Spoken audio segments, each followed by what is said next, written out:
Yeah, check 1 2, check 1 2. Is this mic on? Is this mic on? Hey, listen, man, it's the one and only trendsetter DJ Sense, and you're listening to CockTales, dirty discussions with Kiki and Medina Monroe. Yeah.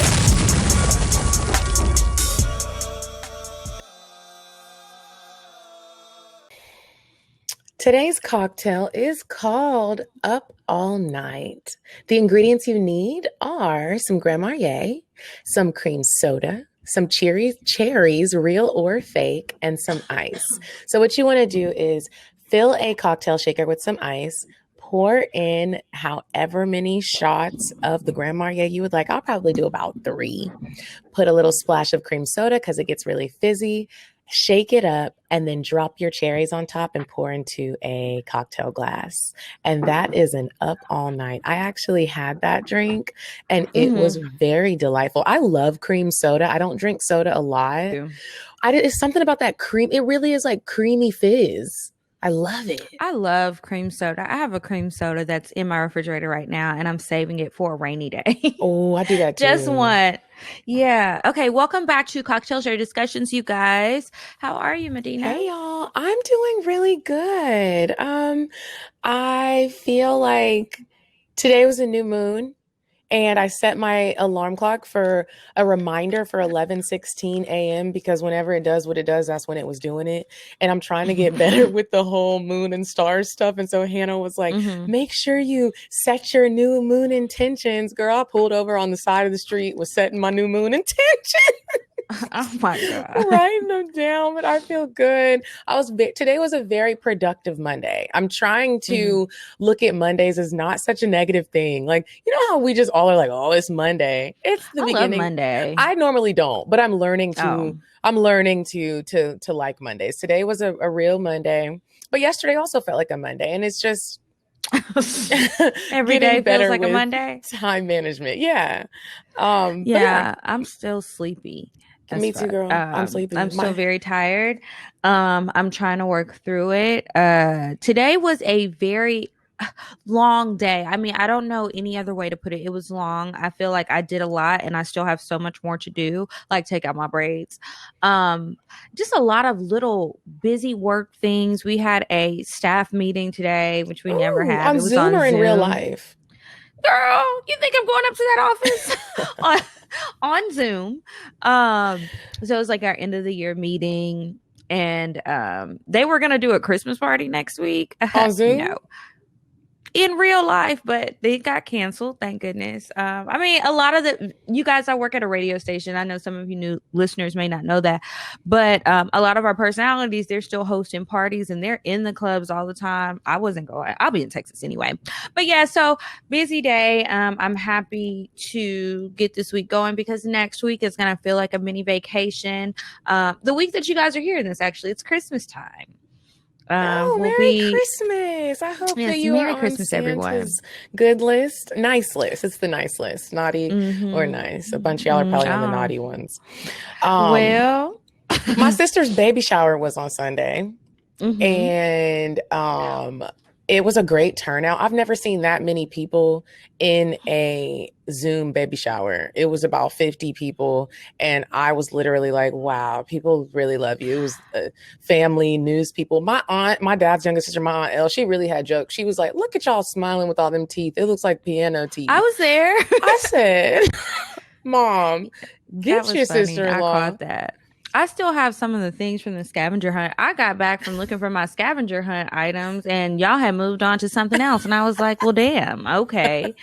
Yeah. But I want to give a quick shout out to everybody that showed up for the live workout that we had on Patreon with Leticia Gardner by the time y'all hear this, it won't be this past Sunday, but thank y'all for coming in. We're going to try to make this a monthly thing. My legs are hurting. After we did that live workout, I stayed with her and her husband, who was an ex-ball player. And he was like, you want to lift some weights? We'll just do some light work. I can't feel my legs. Every time I sit on the toilet, I have to like assist. I need one of those old people bars. He looks like all he does is work out. I was dying. And drink muscle milk. You know when personal trainers are like, you can do it, you can do it. I can't do it. But That's I why I did. don't really fool with stuff like that. I don't. We also had our cocktail hour live thing. It was nice to see you guys' faces. The people who were willing to join and to chat with you guys. That was Shout fun. out to Tanya, who was hating the whole live. I love you, girl. I want to say I appreciate all the patrons who have been supporting us. Y'all pay y'all's little subscription. Y'all enjoy the cocktails. You give us some feedback. We just really appreciate you guys. So thank you again for subscribing to Patreon, and tell your friends to join too. Tell a friend to tell a friend. All right, you guys. This week, we do have a guest, and I am very excited. We have Dr. Angela Hawkins, and she is a gynecologist, and you will fit perfectly in the show because we talk about our vaginas a lot. Hi, Dr. Hawkins. Hello, hello. Thanks for having me. Thank you for coming. So you are a gynecologist. How long have you been doing this? 9 years. Okay. And where are you located? I'm in Oklahoma City, Oklahoma. Okay. See? Yep. So I do a little segment, and this one is actually about an incident that happened. Somebody ended up in the hospital. I said, oh, perfect for today. I have lots of sex injury questions for you later, and we're going to play a game with you. We thought the show Sex took us to the ER. Right? That is such an interesting show. I've never watched it. Wait, y'all are being for real. It's not so interesting when you get called in at 2 a.m. for some of that stuff, though. Yeah, I've got lots of questions. Okay, but first, let me go ahead and tell you this. You guys, this one is short. You said a man is not a necessity, a man is a luxury. Like dessert. Yeah. A man is absolutely not a necessity. Did you mean that to sound mean and bitter? Oh, not at all. I adore dessert. I love men. I think men are the coolest. But you don't really need them to live. So this girl walked into the emergency room, and the staff said it looked like a bad vampire movie. They said that she was drenched in blood from like her mouth down. All the nurses were reacting to her. And then she said, it's not my blood. It's not my blood. The EMTs came in with her boyfriend. It turns out she was giving him head in the car, and they got into a horrible crash. And yeah, that was his blood all over her. Did she bite it off? Not off, but she bit it. Oh. Mm-hmm. Isn't that disgusting? So y'all be careful while you're trying to get frisky on the road. It's very dangerous. Trying to spice up your life. Dangerous. Yeah. Mm-hmm. Y'all know I love sex injury stories. Send them to me if you see any, so I can read them during weird sex. That was definitely crazy. So, oh my gosh. Dr. Hawkins, before we get into our discussion, we like to play a game with our guests just to kind of loosen everybody up. So there's a game that Kiki and I play on the show called I'm Curious to Know. So we have curated a couple of questions for you, just for you. And Kiki, would you like to go first? Sure. Have you ever, I'm curious to know, have you ever had a patient who was an ex of someone you were dating? No. Anyone ever that close? Okay. Nah. I am curious to know, what is the worst news you have ever had to give a patient? Oh, well, so it kind of, that could encompass a lot of things. That could encompass sad things or like scandalous things. Ooh, what about scandalous? Okay, we'll go with scandalous. So there was a delivery that I was in. And I have this. Oh Lord. Nurse that's a little bit. She doesn't have much of a filter anyway. So deliver the baby, and mom and dad are at the bedside, and it's a cute little young white couple. Mm-hmm. And the reason that comes into play is only because the nurse is over there, drying off the baby, and the dad's over there looking at the baby all excited, and he's like, well, why is his ball sack so dark? And she said, well, because he's mixed. And she just set it out without even any, like ease into it or anything. And he just turned bright red and turned and looked at me, and I'm just finishing up. Like, you're like, this is none of my business. I'm just, the baby's healthy. I'm not in that. You had a safe Is mixed. delivery. Yeah. I don't even The rest know how of this someone, is on y'all. What do you even do after that? Do you stay in the hospital with your wife? He left. And his family, like, they were coming up, and she's like, I don't know what's going on. I don't know what they're talking about. She's still trying to, continue the charade, but I don't remember seeing him come back. That Yeah, those aren't fun. A little scary. I can only imagine. Ooh, okay. Has anybody ever passed gas while you were given a pap smear? Yeah. Has it smelled really bad? And were you like, girl? Were you like, Not smell bad. Like, sometimes they don't smell. but were you like, ma'am? Because do you feel the air smack you? I mean, it's an uncomfortable exam, and people are always like, oh, I'm nervous. I'm going to go to the bathroom, or I'm going to pass gas or whatever. So I'm just like, it's fine. It's fine. It happens. You try to make them feel okay, but yeah. But I mean, it's similar to women who, like, when you're having a baby, they always say you're probably going to have a bowel movement when you have a baby. But you have some, and they're like, it's just a little bit. And others who like a whole week's worth of meals is there. So, I mean, it's hazards of the job, I guess. Oh, I just concentrate so hard on not doing things like that because, first of all, my farts are like atomic bombs. And second of all, I would just be so embarrassed. So when I get waxed or when I go to the gynecologist, that is what I'm really focusing on. Like, please. It gets a little moist. Everything's just sloshing around. Okay, last one. I'm curious to know, what is the most awkward question that you have been asked as a gynecologist?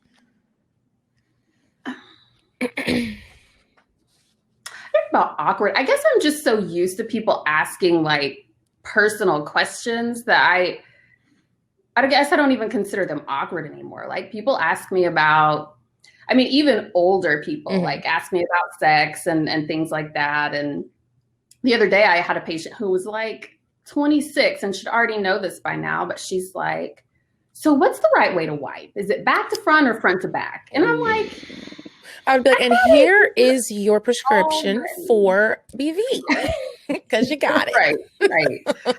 Like, some things I'm like, you've grown enough to already know some of those things. But yeah. Are you married? Me, no. Okay, I just wanted to know. Us either.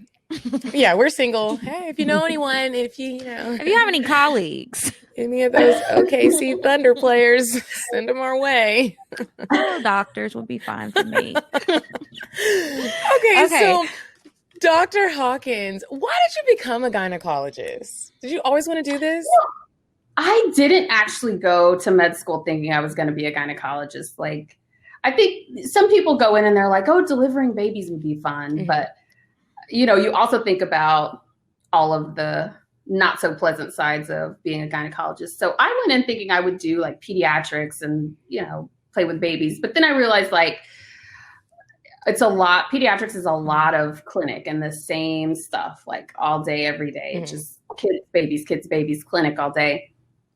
And what I liked about women's health was that you can take care of somebody from like the time they're just starting their period, so like early teen, all the way up through them having babies and pretty much going through all of their life transitions. So it's more of a relationship that you get to develop. And I mean, going through a pregnancy with someone is always amazing. I mean, you connect with those people and form bonds. And that's so probably really cool. Like, you probably get to see like the young girls grow up, go through their hoe phase, come out of it, and now they're having children. It's like, I remember when you were a young thought. And you get to have those, sit down, come to Jesus talks with them sometimes and be like, what are you thinking? Yeah. How often do you have to give those talks?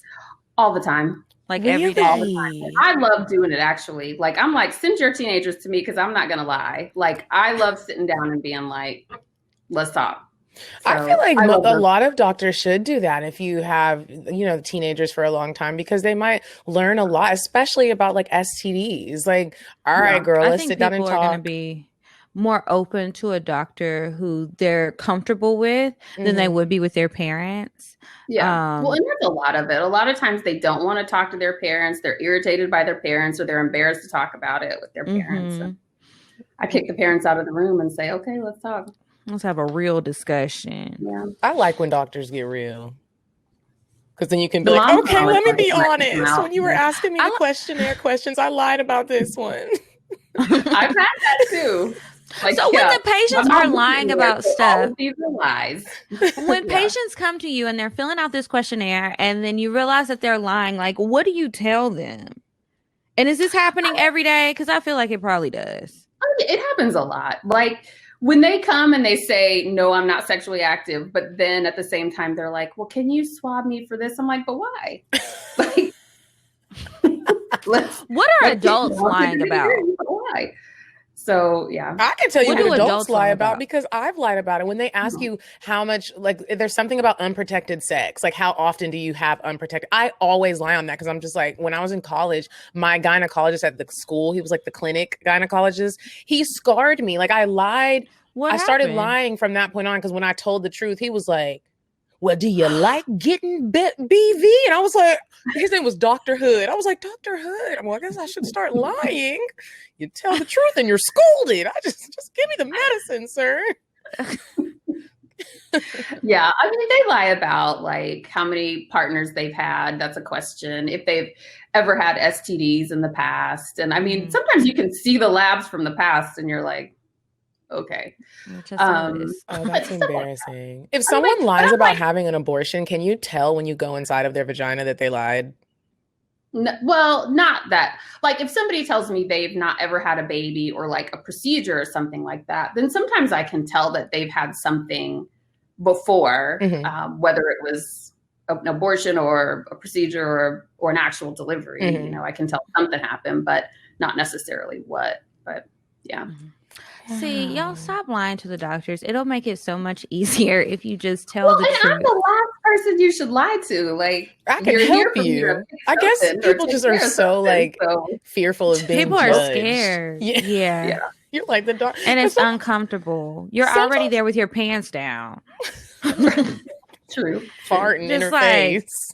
Everything just out for you to see, and so you just. I can see why some people would lie about certain things, but like when it comes to have you ever had STDs and stuff like that, tell the truth. Yeah. Come on now. Before we get into times it's like Medina said, they're worried that they're going to get judged, but then the longer we talk, they're like, okay, you're cool. I'll tell you this or I'll tell you that. So yeah, I think they just want to kind of get the vibe first. Yeah, that makes sense. It does make sense. How often should women visit their gynecologist? It really is different for everybody. So it depends on if you're on medications. Like if I'm giving you a prescription, I'll at least see you once a year just to be sure you're doing okay and that we're not having any side effects or anything like that. If it's just routine stuff like pap smears now, if they're normal, you only have to get every 3 years. Really? So Every it really 3? just depends on. Yeah, but you suggest still having a yearly exam from someone, but it doesn't have to be your gynecologist if you don't otherwise need anything. But I'm sometimes the only person anybody sees. They don't see their primary care because they don't really get sick. So they just come see me every year for I definitely routine. see my gynecologist more than I see the primary care physician because I make sure I get that. I make sure I go to the gynecologist for like STD tests. I'm going to do that more often than I would go for like just a regular checkup. Right. Yeah. And it's suggested that you get an STD screen every year. So, so ladies, you heard that. Make sure y'all are going to see your gynecologist just so you know you're healthy. What are some key questions that young ladies and women should ask their gynecologist? Because I know sometimes we might get in there and you are feeling nervous or your mind just does go kind of blank, or maybe you are healthy, but we should still ask certain things. The biggest thing is to know what screening you need and when and how often. If you're otherwise healthy and not having any issues, the biggest thing is just knowing what's normal for you and what you should be doing to keep up with your health. outside of that, anytime you're worried that something is off or weird, don't be embarrassed to ask. Just bring it up and ask, because you never know if it is or isn't something concerning. Now, something that has happened with me before with doctors, and I've ended up just switching doctors because I didn't like this, but it's like sometimes I've gone and I'll express concerns about things and the doctors will brush it off and say it's normal, or don't worry about it so much, or this is just a side effect of your birth control, it'll be fine. And then, we had a guest before who said that her doctor had been telling her that her periods being irregular was abnormal, but not too much to worry about. And then she found out that she doesn't have any eggs left. How should people handle situations when they feel like their doctors aren't listening to them? And what do you do when you get a patient who says that their previous doctor hasn't been listening to them? Yeah. And that's a big issue, in that patients are scared, I think, to ask follow-up questions or advocate for themselves. Mm-hmm. It's one thing to sometimes things are normal. And sometimes I tell patients, it's okay, that's normal, don't worry about that. But I will follow that up with, but what's worrying you about it, or what's bothering you about it? Because if there's something outside of that, then let's talk about it. Or let's follow up again and see how it is in a month or two to be sure that it's not changing. Because sometimes some people just need reassurance that even though it seems off, it's not necessarily bad. But then outside of that, if there's something going on and people just keep brushing it off or telling you it's nothing, but it's still worrying you, or it seems like it's not normal, then you do need to advocate for yourself. And if that's saying, no, we need to do something else, or finding another doctor that's willing to listen, then you have to do that. Because, I think people are told to trust their doctors, but doctors are busy. Doctors have bad days. Doctors miss things. We're not perfect. So if it's one thing if you just feel like they didn't quite get what you were trying to tell them, then follow up, advocate for yourself, say no, but be sure that you get your point across. But if they're just really not listening, then you got to move on and find somebody that you feel like is going to at least take your concern seriously, or at least work it up. And even if the doctor says it's all going to be negative, at least that makes you feel better. You got an ultrasound, or you got lab work done, or you got cultures, and you know that at least all those things are normal and nothing bad is going on. So it's better to do something and give somebody peace of mind than to just brush them off and they're still home scared. I have another question. Now you're talking about making sure everything is normal. I feel like we're going to have to pay a copay after this. We've got a lot of advice emails in the past with people with questions about either their pH balance, something's throwing it off, whether they're getting recurring BV or yeast infections, or something just seems off. And then they'll ask about different products. So a lot of people have said that they've tried suppositories. I've heard about like yoni pearls and things like that. What's your take on all those things that people tell us to put up our vaginas? Stop putting stuff up your vaginas, first of all. BV is the devil. I mean, most women throughout the year are going to go through periods of their pH balance being off. Most of the time, your body will reset on its own given time, but nobody likes those irregular, awkward times where it just doesn't feel quite right. But eventually your body will reset. But what if it doesn't? Because I am one of those women who has struggled with BV, and I had to switch doctors because what she did was she just gave me like an unlimited amount of refills, not unlimited, but it was just like a lot of refills. So I didn't have to keep going in. I already knew what it was when it would come. And so I would just keep using the metronidazole, metronidazole, or whatever it's metronidazole or something like that. But I'm not a big like medicine person. So I was like, I don't want to keep, just putting this gel up in my vagina and we know that it's going to come back and we're not really getting to the root of the problem. And my experience with doctors and BV has been like, they're just like, here's some medicine. When it comes back, here's some more medicine. And that's why BV is the devil. Everybody's different. Some people, it's just, changes that are natural. Like some women will get it right before a period or right after. And that's just because your pH balance changes with bleeding. It changes with hormone changes. And then it'll reset when all those things go back to normal for a few weeks. And then yes, next month you're going to get a little bit of irregularities. And so some of those people just do maintenance right around their period when they know it's going to happen, with whether it's metronidazole or something else or whatever works for you. But they know that that's what causes it. For some women, it's just recurrent. And sometimes we do have to get to the root of, there are different things that can cause those imbalances. You can have, everybody has a different bacterial flora. Some people have ureaplasma, some people have mycoplasma, some people have Gardnerella. So there's what are these different things now? they're bacteria, but they're normal okay. for some people, but they're more symptomatic for other people. And so sometimes you have to do more investigation in figuring out what's triggering it. You want to be sure, like, again, you know, douching is going to flush out the good bacteria. So don't do those things. Don't use a lot of scented soaps in the vagina. You're flushing out the good with the bad. So lots of scented bubble baths. Some people just can't do things. They're just a little bit too sensitive to be able to do a lot of scented and, cotton underwear you need to wear. And, you know, when you go to the gym, you want to be sure you shower right after and dry off, because you're just really, some people are just really sensitive. But there's things you can do for maintenance as well that aren't all just doing, you know, Flagyl every week, metronidazole every week. There's boric acid suppositories that you can do. There's so many different products out there that, you know, some are okay, but most are probably not. Like, again, all of the soaps and balances that are being marketed usually are just a temporary fix. They make you feel better for a day or so because you feel fresher, but then they didn't really fix whatever was causing the imbalance. The yoni pearls that people are making at home, and the problem with that is you just don't know what's in it, how much is in it, and doing it. So yeah.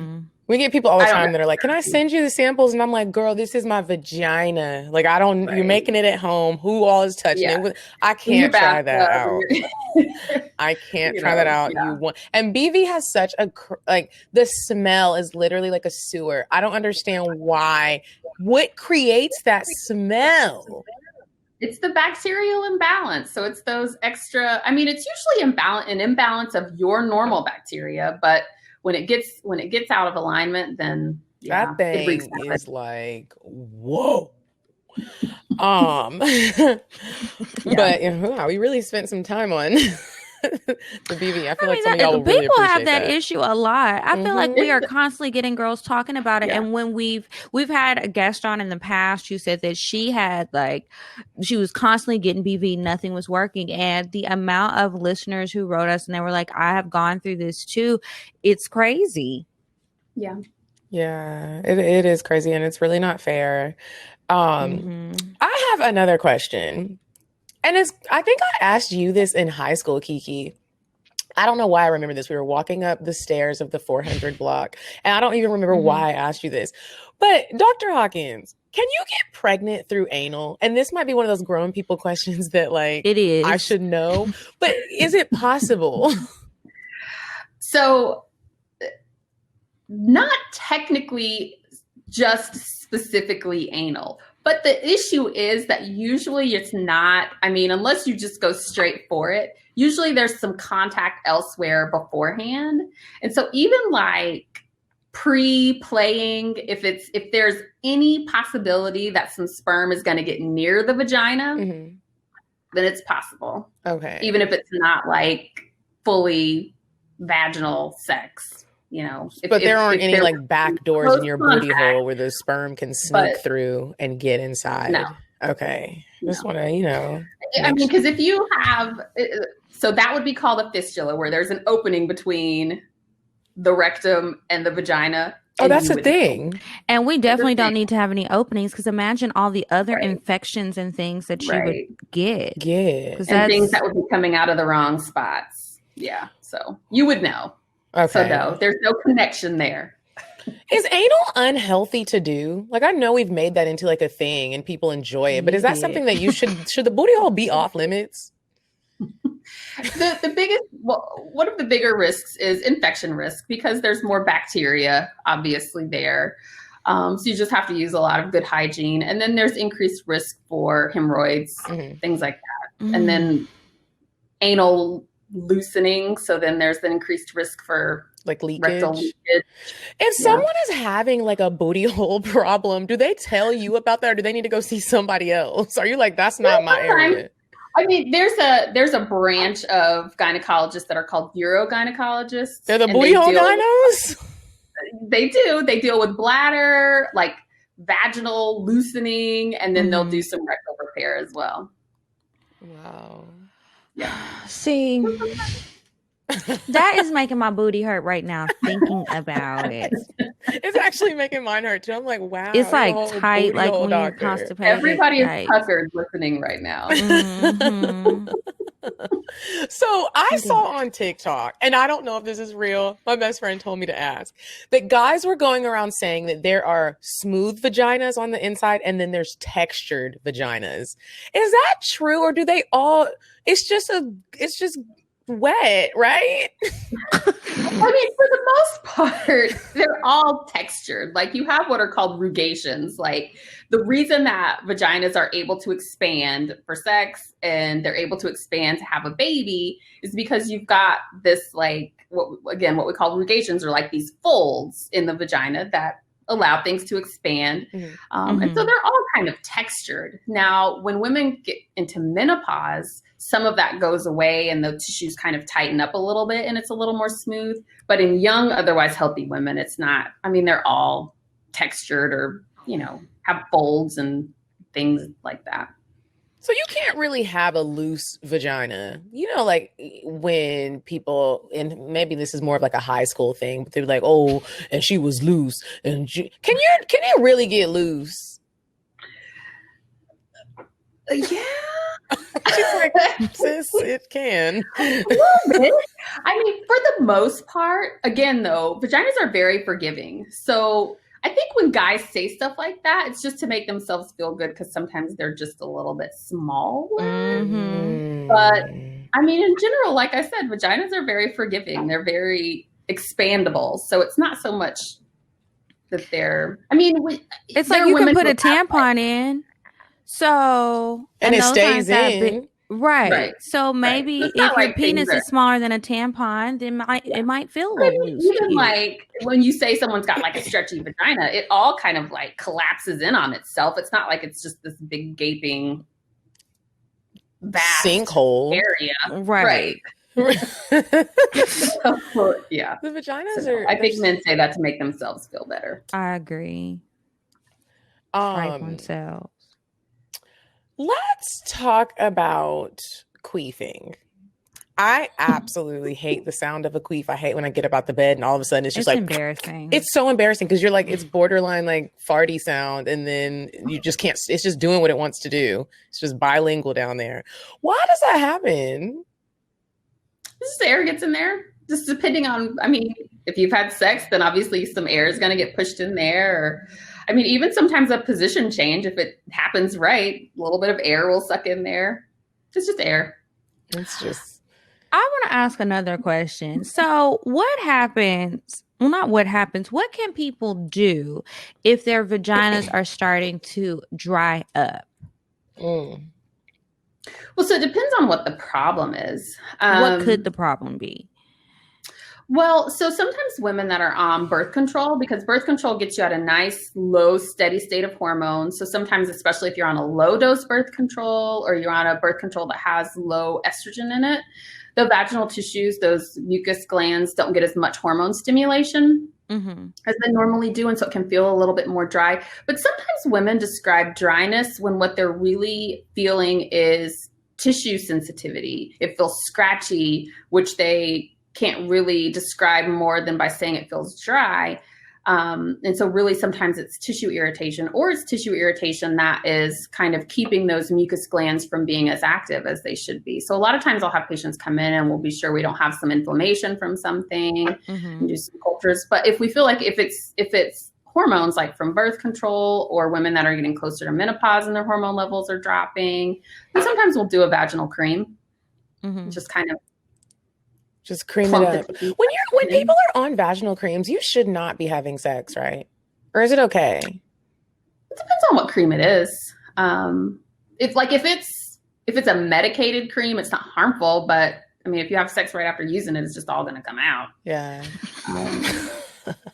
What a waste. What a waste. I got to go back. If it's for an infection, I would imagine you should not. You can get that infection cleared up first, you know? Wait, let it work. Mm-hmm. So when sex is painful, what could be the issues that someone is having? I know that I personally have had painful sex where it's like it goes in and it's just like it almost feels like it's a cramp that occurs. But it's hard to explain because you don't feel the feeling anymore. So when you go to the doctor and you're like, when they push down, they're like, oh, have you had painful sex? And you're like, well, sometimes kind of, but I don't really know if that's like a problem or not, or if he's just really large. Sometimes it's just random. And it's also different. Like some women say pain with sex and they are talking more like it stings at the opening when he's going in, but deeper it doesn't hurt. Or the vaginal tissues, again, feel dry or irritated or something like that. And then some women have like deeper crampy pain. And that's usually either he's hitting the uterus or the cervix and irritating it. And so it's almost like period cramps sometimes. So sometimes it's positional, or sometimes for women, it's timing. Like right when you're ovulating, you'll be a little bit more inflamed. So your uterus might be a little bit more tender. Or right before or after a period, your uterus is a little more inflamed. So, other times it doesn't really hurt, but around that time it might, just because it's a little bit more sensitive. So sometimes it just depends on timing. Sometimes it depends on position. Or if it's vaginal, then sometimes it's a tissue issue. Wow, they really be banging that cervix. They really do. And I don't like that. Like certain positions, I'm like, I always wonder, can they feel it? Well, probably a little bit. Yeah. They can tell they're hitting something. I'm like, stop that. No, we're not getting in that position because I already know what's going to happen. It's going to have my body at the wrong angle and you're going to be going to pound town on my cervix. And I don't need that. That is uncomfortable. I don't like it one bit. You're serious. And I mean that. Yeah. I let y'all know. It does not feel good. Dr. Hawkins, do you have a lot of friends that like will pull you aside, or family members that are like, hey girl, can I ask you something real quick? Yeah. Family members, I pretty much, I'm like, go see your doctor. We're not, especially depending on what it is. Like sometimes I'll have little cousins and they'll ask me stuff and I'll be like, okay, let's talk. But outside of that, like I told my granny, don't come to me and don't send your little friends to me. Do people ever like try to get you? Do they ever try to get you to like sneak and write them a prescription really fast so they don't have to go? Oh yeah. Yeah. Because my granny thinks like amoxicillin fixes everything. So she's always, baby, let's write me a quick prescription for some amoxicillin. I know. But yeah. They want to use me. And for stuff that's not even gynecology related. I'm like, I'm not writing your blood pressure medicines. Yeah. I was thinking about that movie. What is it called? Why Did I Get Married? When somebody got an STD and he wanted to go to the friend to get the prescription so he could get a shot or something to be done with it. So, my goodness. What a scandal. Speaking of STDs, what are the most common STDs that you have to tell people they have? Lately, there's 3. I am seeing trichomonas, chlamydia, and gonorrhea like weekly. Really? Trichomonas probably more than everything, but chlamydia close second, and then gonorrhea is coming up. Which one would you say most people don't have symptoms for, and they seem shocked or something when you tell them, okay, well, actually, you've got little chlamydia?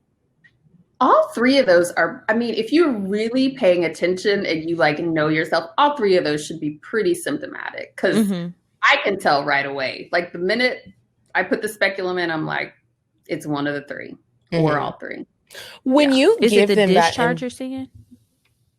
Discharge, odor, I was just wondering what would make her know right off the bat, but okay.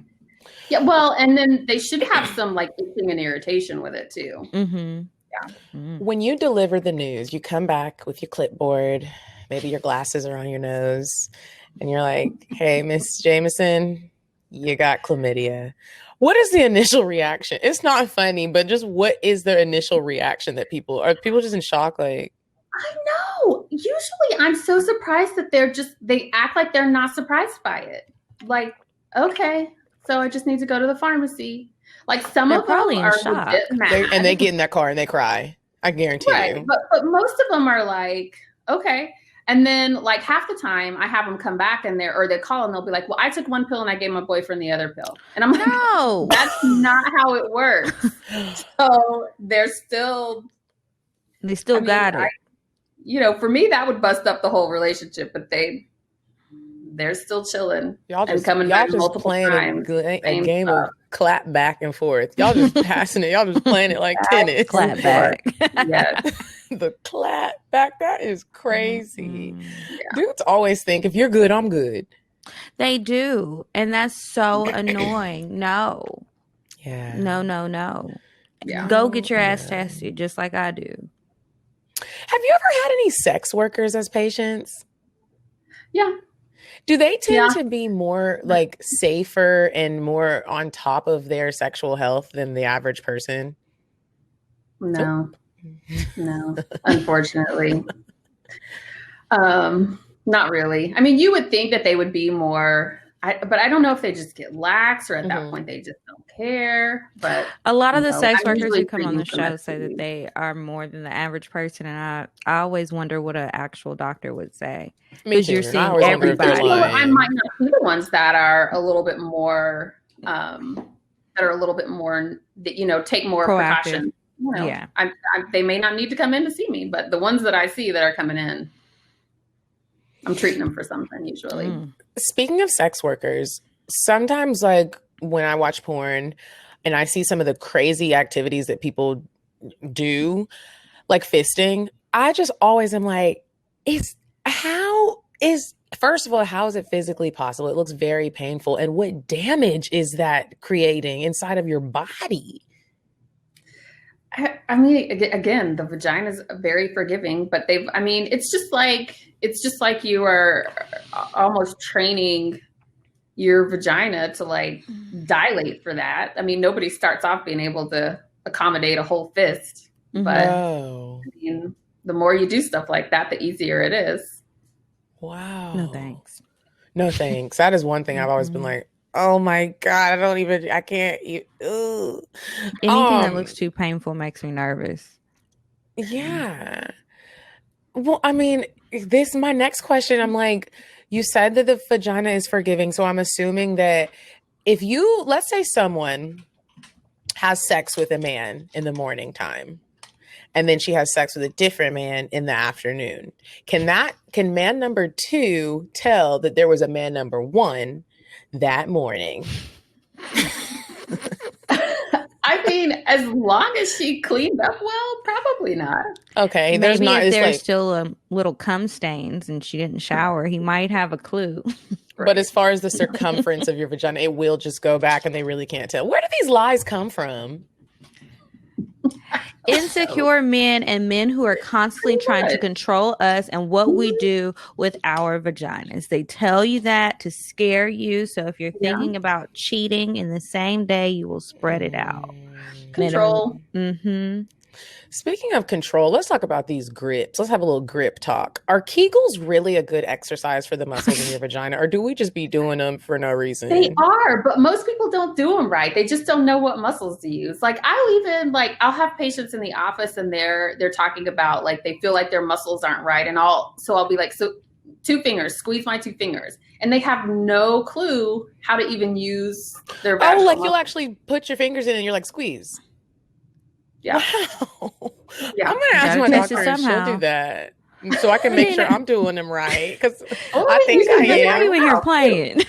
But get out. But they actually have pelvic physical therapists who teach people how to use their vaginal muscles. Because a lot of times you're just not using the right muscles. Most people are just like squeezing their butt cheeks or bearing down, but they're not actually using vaginal muscles. What exactly Go ahead. How often do you get somebody who comes in with something stuck in there? Whether it be a tampon, a toy. I wouldn't say a often, condom, but several times a year. Like just this past month, I had a patient who was in for she's routine exam, and I go to do her exam, and I'm like, I'm like, hang on just a second. Go back out of the room, get my little tweezers, come back in, and I pull this huge tampon out. Well, if you've never had it happen to you, it's like a noticeable stench, like a rat crawled up in there and died type of a couple stench. of them. Like, we have to shut the room down and fumigate it for a couple of hours before we can use it again. It's that bad. Take the trash out. I had that. So what did she say? I don't notice that stuff, but it just happened this past month. And she's like, I'm like, when was your last period? Like 3 weeks ago. So it's been in there at least 3 weeks. But yeah. But then sometimes people are just scared. Like we had a patient come in with one of those long sheath cock rings, and they knew that it had come off, but it wasn't uncomfortable to her. And she was too embarrassed until she finally was like, okay, somebody's got to get this thing out. I mean, we just had to pry it down and out. But she left it in there for a while before she finally came in. The tampon thing, it's crazy that the girl didn't want to tell anybody. That happened to me a couple months ago, and I didn't know what was happening. I thought I had like a BV times 21. I was like, this is it. I am going to die from BV, and I'm going to be the first person. They're going to research my vagina, because there was such I was like, what is this? I was layering on panties. You know how insecure you feel when your vagina has a stench coming from it. So I'm like, I have to tell my mom. I'm 32 years old. I don't really talk to my mom about this stuff anymore. I had to call my mom. I was like, Mom, there's something wrong with my vagina. And she's like, well, what's going on? I was like, there's black stuff coming out, and it smells like turtles crawled inside and died, and their little shells are just in there rotting. And my mom was like, okay, we called my childhood doctor, who she has seen me through my periods throughout. She's in Dallas. Call her. I'm telling her what's going on. Me, her, and my mom are on three-way.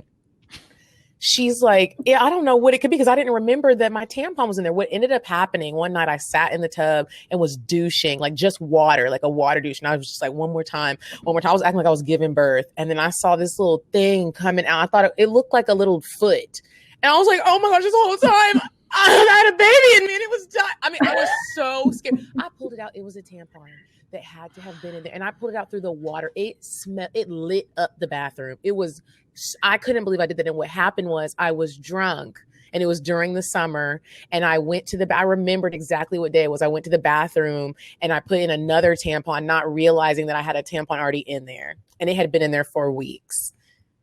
Oh my God. But you knew something was off, right? Yes. Like you knew something was off. Some people come in and they're just surprised, had no clue. Wow. Do they not have a sense of smell? That's what I wonder. Because I feel like the smell would be the thing. Like, even if you didn't feel any physical discomfort, once that smell starts coming, because even like regular period days, changing tampons, that's not a nice smell. I don't like that coppery smell, or like when you leak out of your tampon a bit. I smell that. Ugh. And it's like, let me go clean up and get myself together. So I can only imagine an old one. Ooh. Ooh, Jesus. It's hard being a woman. There's just so much. There's a lot of care. Yeah. There's a lot going on. Yeah. And now, like, seeing my sister pregnant and everything that she's gone through with her pregnancy and just being a woman, I really understand when parents be like, I brought you into this world and I'll take you out. I sure will take you out, because let me tell you all the things this body done went through. Let me tell you real quick. Yeah. And she has suffered. Oh, Jesus. How common is that condition? What is it called again? Hyperemesis. Hyperemesis. Yeah. It's not uncommon. Like, you hear about morning sickness all the time, but the actual severe, like in the hospital, IV fluids, that doesn't happen as often. And that's pretty severe. And some people can get really, really sick. But morning sickness, I see where I've got to give them, some medication to get through the day and get through that first trimester. That's not uncommon. But when getting really, really sick like that is not common. Is there anything that people can do to like help prevent that, or is it just totally random? It's just random. Yeah. I have no interest in bearing a child. It's too much that's going on. Too many things. I'm starting to reconsider it. I'm not going to lie. So shout out to all the mothers out there and everything that you've gone through potentially risked because I could never. Yeah. I don't know if I can. It might have to end up being an accident. I'm just like, well, hey guys, it happened. It happened. Before we move on to Indecisive Diane, I wanted to talk about some of the things we might use to arouse ourselves or our man or woman during sex, like putting food on our vaginas, whipped cream, things like that. Whipped cream, Edible ice, panties. Edible panties, spit. Are these things that, again, we should not be doing, but it's just we like to because it spices up it's fun. I don't think it's necessarily harmful. You just have to be sure, especially like things like spit. There's bacteria there. You just want to be sure, go to the bathroom after, take your shower after, things like that. You just want to minimize your infection risk, but none of it's harmful. Okay. What if he flosses first and brushes his teeth before the spit? Is that should we take that precaution? That's helpful. Get some of that bacteria up out of there. You have floss right by the bed. He thinks you're grabbing a condom. You're like, no, baby, go floss real quick. And rinse out your mouth. It would probably give a nice cooling sensation as well with some mouthwash. Definitely don't want to pour that right on there. I'm trying to see. Kiki? Did you have any more questions before we move on to Indecisive Diane? I do. I wanted to know something about sex injuries. I know I asked you. I just like the weird stuff. I know I asked you about people getting stuck, but what kind of accidents have people gotten into while having sex and then they have to come see you? What do you mean by getting stuck? Like, okay, for example, this isn't something I needed to see my gynecologist for, but I definitely asked about it. I feel like that's how I got sciatica. Was I did something while I was having sex and I was in a position I didn't have no business in, and now I have back problems. Are people pulling muscles, hurting organs internally? Anything like that? Pulling muscles, and you can do those kind of things. Patients coming in complaining of tailbone pain and random things like that. Hurting internal organs, not really. Not really. Yeah, I always thought you could really like those after sex pains. There's been times when I'm like, I'm really hurt. Now it doesn't mean that you can't have some good cramps afterwards. I've even had patients who are like, if it got inflamed enough coming in there, like I had diarrhea afterwards, and everything was just off. But diarrhea after sex? I've never had that happen. Me either, thank God, because I like to spend the night. I've even heard people like their ears are ringing afterwards. Jesus, what is that? That sounds like some good sex. What is y'all doing? When I was trying to find some injuries today to talk about for weird sex, there was a guy and he had an orgasm and it was just so out of this world. He busted a blood vessel or something in his eye and he couldn't see for a little bit. Wow. Yeah. Your heart rate gets up, your blood pressure gets up. It can affect a lot of things. Have you ever had some, those little bones right there by your lips? Your vagina lips? The little bones. Like if you like here are your lips and then there's those little bones right there in between your thigh. The little skinny bones. It kind of feels like your collarbones, but it's down here. Can you break those? No. You can, but not usually with sex. That you would have to be doing some acrobatics, some legs, okay, and instrumentation, or something really, really impressive. Be careful. Stay safe. But even like childbirth, it's rare to actually break some pelvic bones. So okay, Dr. Hawkins is like, what are y'all doing out here? What y'all really doing? I'm gonna send you a questionnaire after this what episode. Y'all are doing. They've got apparatuses these days. There are a lot of apparatuses. Upside down and all kinds of stuff. We are going to take a quick break and go to Indecisive Diane. And when we come back, Dr. Hawkins, you're going to help us give some advice to our listeners. Ooh. Okay. Would you stop thinking about what everyone wants? Stop thinking about what I want, what he wants, what your parents want. What do you want? What do you want? It's not that simple. What do you want? What do you want?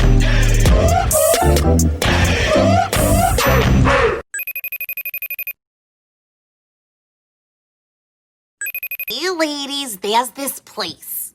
It's called 10 Degrees South. Oh my God, you're gonna love it. Go there with a sugar daddy, preferably, or the love of your life will do. Here's the address. 4183 Roswell Road. It's located in Buckhead. It's a South African restaurant. It looks like a lounge, but there's rhinoceros heads on the wall. Go there, try it out, tell me how you like it. Bye! Okay, and we are back from Indecisive Diane. If you guys want to ask us a question on the show, then you can email it to us, askcocktails@gmail.com. So let's get into the advice for the week. Do you have one pulled up already? Ooh, I do. Let me put my glasses on because y'all know I am blind. So this one is short. The subject line, it says college sex question. Keep me anonymous. Hey, Kiki. Hey, Medina. Hey, girl. And hey, girl. She goes, can you all do an episode or maybe speak to your sexual experiences in college? Like how you moved and maybe how you were perceived by others. I'm asking because college is an environment where everyone is highly scrutinized, but especially women and their sexuality by men and more so other women who aren't as free. Answer if you want. If not, I get it. Keep up the good work. Y'all be cracking me up. I think that's a good question. Like, how did you move in college? What did people think of you? I never really thought about it while I was in school, honestly. I kind of just like behaved how I behaved, but I had someone literally this past week, and that's why this is funny. I made a new friend. We were at dinner and she was like, her and I had posted on my Instagram and she reposted it. And she went to dinner with one of her friends who I think is a lawyer or something. And Dr. Hawkins, I was on a show called Temptation Island. It's like a dating show last year. And I forget I was on it all the time until someone brings it up. And she was like, the girl, one of my girlfriends knows you. And she doesn't know you, but she knew you from college. She was like, oh, you're hanging out with the little loose girl from Clark. And I said, damn. Excuse me? So I don't know how everyone perceived me, but I was very shocked that that was her perception of me because I wasn't the loose girl at Clark. So it was really interesting. I say move how you move, respect yourself, and you can't be that worried about what people think of you. Yeah. My college experience, I didn't really concern myself a whole lot with what other people thought of me when it came to sex. I'll admit I did not have a lot of different sexual partners. I didn't really start exploring more until after college when I got to Atlanta. Mm-hmm. So there were a couple of guys I had sex with. I don't think that I had a sexual reputation on campus. There was a guy that I dated for a while who went to Howard with me. And then there was another guy I had fucked around with, and that was it. Everybody else was off campus. So that's one way to do it, is to go to different schools, Good advice. Mm-hmm.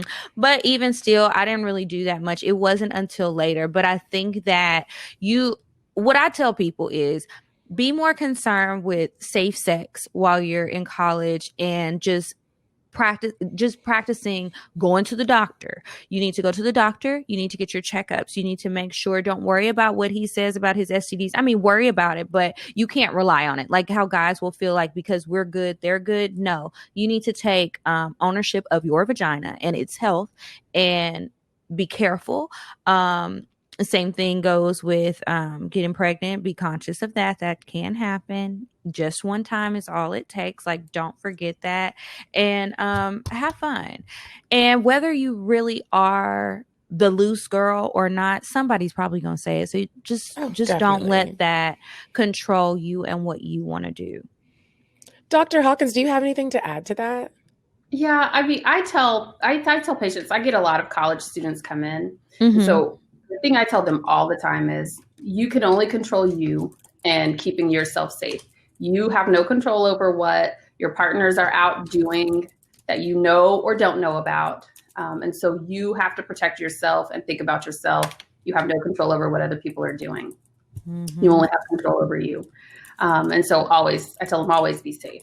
But I mean, for college, the thing that irritates me so much is that it's such a double standard that college guys, it's expected for them to play the field and be with have all the sex. And that's cool. And they're seen as like, the guy who gets girls, and that's okay. But then if a girl wants to date or move around, then like you said, it's the loose girl from Clark, do what you want to do. Don't worry about what other people think about you. Be safe. Nobody's saying be promiscuous, but it's your life, sis. It is at the end of the day, and that's with everything. This is your life. So live it how you want and just be smart, like Kiki said. Be smart. Yep. Okay, next one. Hey, Kiki and Medina. The subject line, so we know where this is going, is my man giving me E. coli dick. That is where this advice is going. All right. I've been dating my man since the start of this year, and we've been going strong through this pandemic. I'm bringing this next part up because I'm trying to connect the dots myself. 2 weeks ago, he decided he wanted to go to the gym, which I still argue with him about because pandemic, but I've let it go. When he came back, sweaty and all, he immediately wanted to have sex with me. That's not usually my thing, but I thought of those hot movie scenes and figured I'd give it a go. Lord, we had sex and everything was fine, except now it's 2 weeks later and I've developed a really bad UTI. I went to the doctor. They took tests and gave me meds. A few days later, my doctor called and told me I had to come back in and get a new prescription because the ones he gave me wouldn't work. I asked why, and they said I had E. coli in my urine. I'm asked how that is even possible, and they said, well, from fecal matter, which doesn't make sense because I have OCD. I'm very hygienic, clean, you name it. Well, those are the same, but okay. After talking with friends, they brought up that some men have sex at gyms with other guys and that my man shouldn't be ruled out. Now, they really jumped far with this. Okay. I've never heard, right. Like what? Maybe you're wiping from back to front, not front to back, but okay. I've never heard of this or had any suspicion of my man being interested in anyone but me while we've been together. But for the sake of my health and peace of mind, how do I pose the question to him without ruining a good thing? Help. Don't think you should ask him if he's having sex with men at the gym. I think that is not going to go over well. So let's start there. That's not going to go over well. And actually, E. coli UTIs are not uncommon. It's just cross-contamination. And she answered her question at the very beginning of this whole description. He came home from the gym and they immediately had sex. He got sweaty. Sweat just gets wet, moves up around the balls, and it's just cross-contamination. That was it. It was a little booty sweat mixed in there. The booty sweat dripped down. Up in there and didn't take a shower before. It's that simple. Just tell him, hey. Well, I mean, I can't say he's not having sex at the gym with other because we don't know. He could be. But more likely scenario is just because it was right after.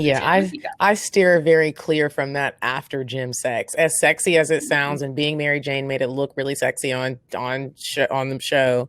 I can't do it. I know I'm gonna have to be going to the doctor, and I'm not gonna keep paying these copays. Yeah. So maybe just tell him, that was fine, but I got E. coli in my urine. We cannot do this again. So shower up first. Thank you. Yep. That's one of those ones where it really is okay to just be honest. Like, you shouldn't be embarrassed. Y'all both, he probably got E. coli too. He just don't know it. And you better be honest because you might get it again. Mm-hmm. Just tell him, girl. And take your meds. Sorry that happened to you. Tell us how it goes. Yeah. Okay, so now it is time for us to move on to the cocktails. Remember, if you guys would like to share a cocktail with us, you can email it to us, cocktails.atl@gmail.com. If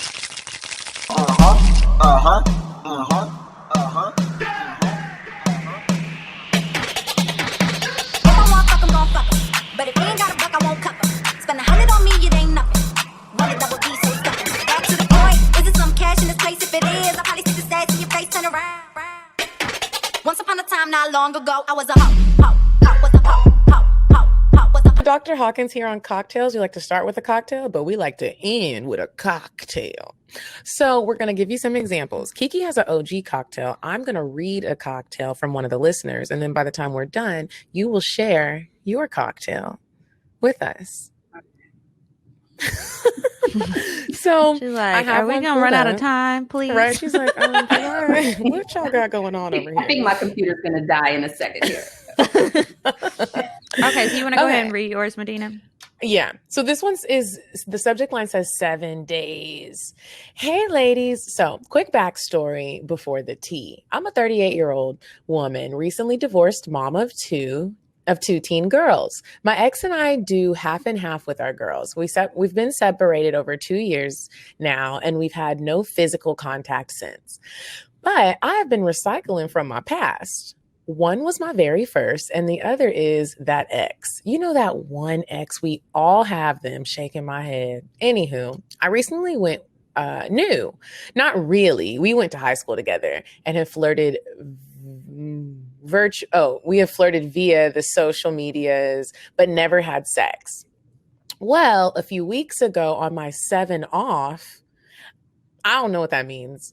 It happened. He came over after work and put in work. OMG. This man made me come back to back to back, which I love. But I usually tap out after 4 because they normally do too. Baby, I lost count. It was his birthday, so he has stuff to do. But before he left, he thanked me for starting off his birthday and ate my cake. You guessed it. I came like 3 times, and I had to go be a soccer mom right after that. But after the games and runs, he was back, and it was no fluke. Repeat performance. Fast forward to this past weekend, it happened again. And Kiki, he called me a soul snatcher, girl. Congratulations. Looking forward to my next 7. Thanks, ladies. Love, Mama J. Come on, Mama J. Mama J said, I'm a soccer mom, but look. Mama got needs too. Mama got to have a life too, Jody. Y'all. Okay, so mine is sad. I was trying to be a soul snatcher the other night. I don't know what got into me. I think that I have forgotten that, like, 2 glasses of wine, I'm gonna be a little tipsy and I'll probably fall asleep. So y'all know I've been telling y'all I've been so tired lately. I'm not sleeping through the night, whatever. So I'm cooking dinner the other night, and I the recipe called for wine in the recipe. So I was like, oh, I'm gonna have a glass and I'm gonna put a glass in the dish, right? So I drank the wine. I invite this guy over, and he was like, well, I have to finish. He was doing some work. So he's like, I have to finish doing this stuff. I'll come over later. It's going to be a couple hours. I was like, okay, no problem. I got my shows to watch. I'm still cooking dinner. Like, you can come when you finish. It'll all be good. And so as I'm cooking, I'm like texting him. I'm trying to like set the mood initially. I'm sending all these nasty messages, all these things that we're going to be doing to each other. He's writing me back. I'm writing him. We're just going back and forth for a while. Do y'all know that my ass had that wine? I ate my dinner and I fell asleep on the couch. He came to my house, could not get inside. Because he kept calling the gate to come into my garage and park, come upstairs and everything. I did not hear it. He called me so many times. Then he called me just like FaceTime me. My phone was on silent and I'm like sleep like this on my phone. I heard nothing. I woke up at like 5 a.m. Like, what the fuck? How did that happen? So was he mad? Yeah. Because he came over like he said he was. And then I was looking at our text messages. Y'all, I fell asleep within 20 minutes. He got there after our last exchange of messages. He said, I'm about to hop in the shower and I'll be on my way. I said, okay. 20 minutes later, he's at the gate and I'm probably snoring at this point. It's very sad, very unfortunate. So I'm going to try again today. So much can happen in between like 15 and 20 minutes. Honestly, even 10 minutes, especially when you're just really tired. When people be like, you wasn't asleep. I just texted you. I was asleep. I promise. Like sometimes when you are just trying to stay up and you're on your last bit of energy, I will run myself like the Energizer Bunny and then it's over. I'm out. I'm dead to the world until, I wake up a few hours later. Yeah. I can fall asleep anytime, anywhere. So, through anything. Yeah. The only thing I can't sleep through is snoring. That's the only thing that will keep me awake. Anything else, music can be on, my neighbors can be loud. I'm not complaining. I'll be asleep. Yeah. So unfortunately, my cocktail has no cock in it. Cock Pray for me, fail. y'all. Yes, it was a fail. Okay, Dr. Hawkins, let's hear yours. I don't have a whole bunch of crazy stories. It can be romantic. Do you have anything romantic? But well, I wouldn't even. I'll give you this one that I thought of anyway. It was a fail. It was a dating fail. This guy was super cute, tall basketball player. You know, I was like super excited about this date, right? Mm-hmm. And we, went out for dinner and drinks and had a good time. And then we went back and we were just gonna like watch a movie, hang out, had cute little sandals on. It was summertime and we had to walk through some grass to get to his apartment or whatever. And this was back in the day when we were still living in apartments. But so yeah, a little bit of dirt and grass on my toes from walking through the grass or whatever. But whatever. It's cute. I got cute sandals on. Mm-hmm. So we're sitting there, turns on the movie. And then he starts taking my shoes off and I'm like, oh, he's going to massage my feet. And then he put my toes in his mouth. I was just like, I can't. Grass-stained toes. Right. Yeah, jungle feet. Grass, and I'm like, and then he wanted to kiss me and I was like, I can't. You got jungle toes. I didn't go on another date with him. I just would have went and rinsed my feet off really quick. Well, I would have, or even like, if somebody is like a toe sucker, don't they usually like have a fetish of like, maybe they're going to wash your feet first or something? Like, It was just the dirt. I mean, I could even feel the grit going into his mouth. I was just like, yeah. That's awful. Cock fail. That too. Yeah. Toe suckers are not my thing, I guess. Well, thank you so much for coming on the show, Dr. Hawkins. It was a pleasure. It was great to have you. You really dropped some knowledge on us. Y'all, if you guys ever want to send us a cocktail to be read on the show, make sure you email it to cocktails.atl@gmail.com. Dr. Alexis, if you want to be found, you can let everyone know where to find you. If you have anything you want to plug, now would be the time. Oh, well, if you're in Oklahoma and you're looking for an OB-GYN, you can look me up, Angela Hawkins, MD, on Facebook. I'm through SSM Health in Oklahoma City. My partner is also a beautiful Black woman, so either one of us would be great for you to come and see. There were 2 of 4 in the whole area. So, wow. That's incredible. Yeah. Okay, well, thanks again so much for coming. Also, you guys, make sure you are subscribed to our Patreon, patreon.com/cocktails. You can go on there. We have multiple tiers with different levels. You'll get access to different things. We release bonus content every week, and we have other special things that are only for people in our Patreon community. Again, that's patreon.com/cocktails. Make sure you're following us on social media. We're at CockTales Podcast. I'm at Kiki Said So. And I'm at Coffee Bean Dean. And until next week, you guys, goodbye. Goodbye. I'm sorry, but the person you called has a voicemail box that has not been set up yet. Goodbye. Bye. Bye. Bye. Bye. Bye. Bye. Population. Goodbye. Bye. Bye. Bye. Bye. Bye. Bye.